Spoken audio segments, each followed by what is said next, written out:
Sr. Presidente da República, Sr. Presidente da Assembleia da República, Sr. Primeiro-Ministro, membros do Governo, autoridades civis e militares, senhoras e senhores convidados.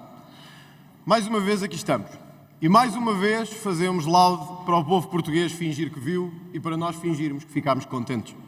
Cravos, celebração e festa, num dos momentos mais negros dos portugueses. Eles sabem que hoje, enquanto nós aqui celebramos com cravos, não conseguem pôr comida na mesa. Mas eu não estaria bem com a minha consciência se não dissesse ao Sr. Presidente da Assembleia da República e ao Sr. Presidente da República o tremendo erro que esta cerimónia foi hoje e a forma como decorreu. Sim, Sr. Presidente, porque normalizar a corrupção e branqueá-la para nós nunca será a solução.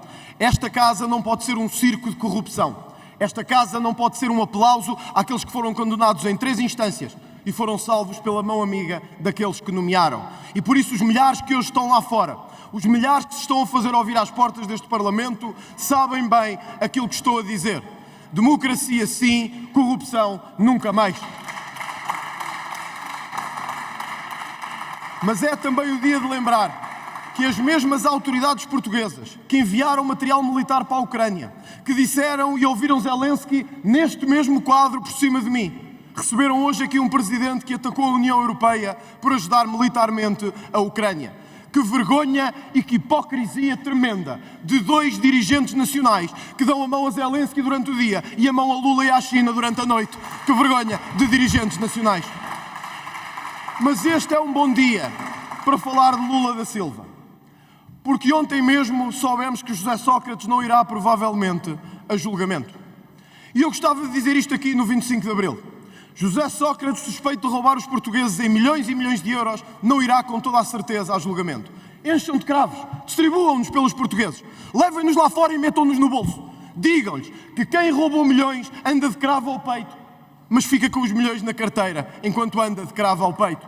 É um bom dia para lembrarmos isso. É um bom dia para lembrarmos isso. E por isso eu queria deixar aqui o nosso enorme aplauso, orgulho sentido e admiração aos valorosos juízes, aos valorosos procuradores, aos valorosos inspectores da Polícia Judiciária, que mesmo com todo o condicionamento, mesmo com todas as mordaças que o Governo quer pôr na Justiça, não tiveram medo e num momento mais difícil levantaram-se para dizer que o lugar do ladrão é na prisão.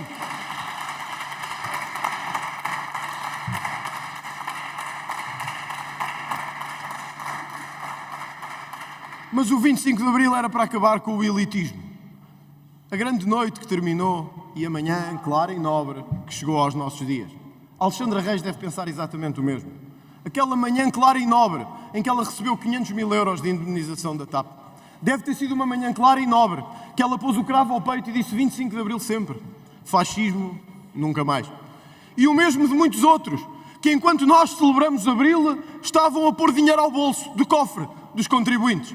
Estes que nos estão a ver agora e a quem eu pergunto se preferiam cravos distribuídos na lapela ou que todos aqueles que roubaram dinheiro ao Estado o tivessem que devolver porque esse dinheiro nos pertence, foi pago com os impostos e com o suor do nosso trabalho e da nossa vida. E ele é nosso, tão nosso como Portugal é nosso. Hoje é um bom dia para mostrar este contraste de país. E eu gostava que a Câmara olhasse para este contraste de país.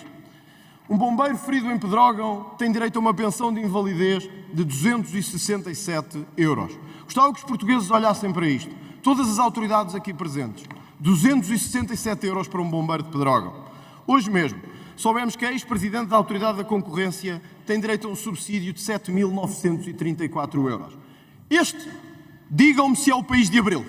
Este, digam-me se é o país que queremos. Amanhã, clara e nobre, em que uns feridos em combate têm 237 euros e outros, escondidos nos gabinetes, têm 7.900 euros todos os meses. É esta a manhã clara e nobre de Abril. Senhor Presidente, de nada vale celebrar Abril se não concretizarmos aquilo que os portugueses mais esperam de nós. Que a justiça verdadeiramente chegue a este país.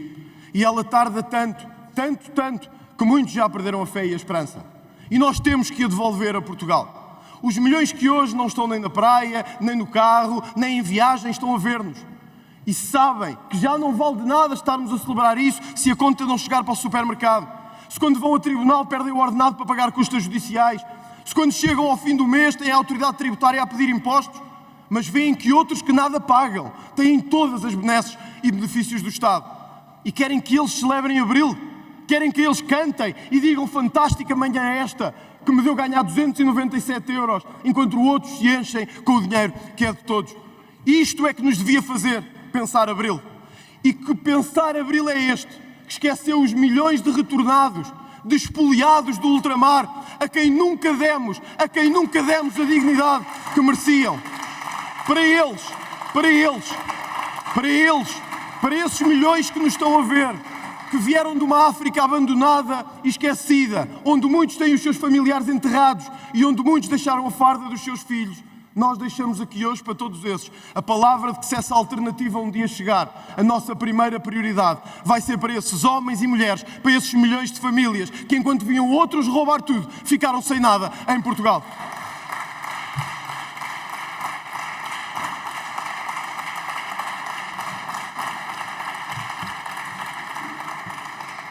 Também não se esperava que Abril trouxesse esta tradicional e parola subserviência portuguesa. Ontem disse o Primeiro-Ministro António Costa, aqui presente: o que eu gostava mesmo, e tenho pena, é que Portugal não fale com o sotaque brasileiro. Isto foi dito ontem por um Primeiro-Ministro desta nação que nos governa com 8 séculos de história. Temos um Primeiro-Ministro que diz que preferia não falar do sotaque do Porto, de Braga, do Alentejo, dos Açores, da Madeira ou de Coimbra. Preferia o sotaque brasileiro. Ó, Sr. Primeiro-Ministro, então faça-nos um favor. Arruma as suas malas, junte-se ao seu amigo José Sócrates e parta para o Brasil de vez, porque era o melhor que fazia a Portugal.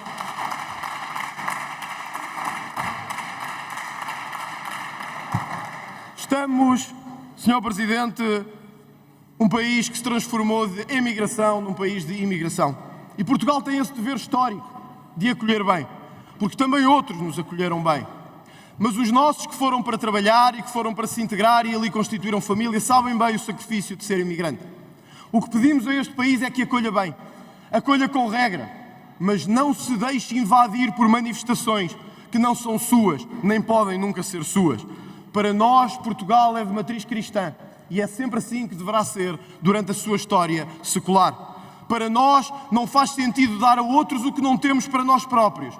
E por isso, Sr. Primeiro-Ministro, nunca ficaremos de bem com a consciência enquanto damos subsídios e casas a quem chega e os lesados da banca ainda não tiveram uma palavra do Estado português. Vou terminar, Sr. Presidente, dizendo isto. Hoje falámos dos 50 anos de Abril. E o que fica dos 50 anos de Abril que celebraremos para o ano? Fica a memória de um ministro aqui presente, Pedro Adão e Silva, que antes de ser Ministro da Cultura presidiu à entidade que ia coordenar as celebrações do 25 de Abril e ganhar por isso 4.500 euros por mês. 4.500 euros há 4 anos para uma festa que ia acontecer 4 anos depois. Este é o país esplendoroso de Abril, que paga salários chorudos para organizar festas e não tem dinheiro para os professores terem o seu tempo de serviço, para os médicos terem uma carreira digna, para os polícias terem dignidade, para os juízes e os procuradores terem condições de trabalho e para que os oficiais de justiça possam funcionar. Este é o país de Abril e é o país que nós não queremos que se repita em Portugal. Apesar de tudo isto e apesar de toda esta verdade, o Chega está e continuará a estar só neste Parlamento. E, Sr. Presidente, nada me orgulha mais a mim e a esta bancada parlamentar quando são todos, mas todos mesmo nesta casa, contra um grupo que defende os portugueses de bem e os portugueses que verdadeiramente trabalham. Numa das mais famosas cartas de São Paulo aos Romanos, ele dizia... Numa das mais famosas cartas de São Paulo aos Romanos, eu acho que se podemos ouvir o Lula da Silva, também podemos ouvir o São Paulo. Acho que é o mínimo.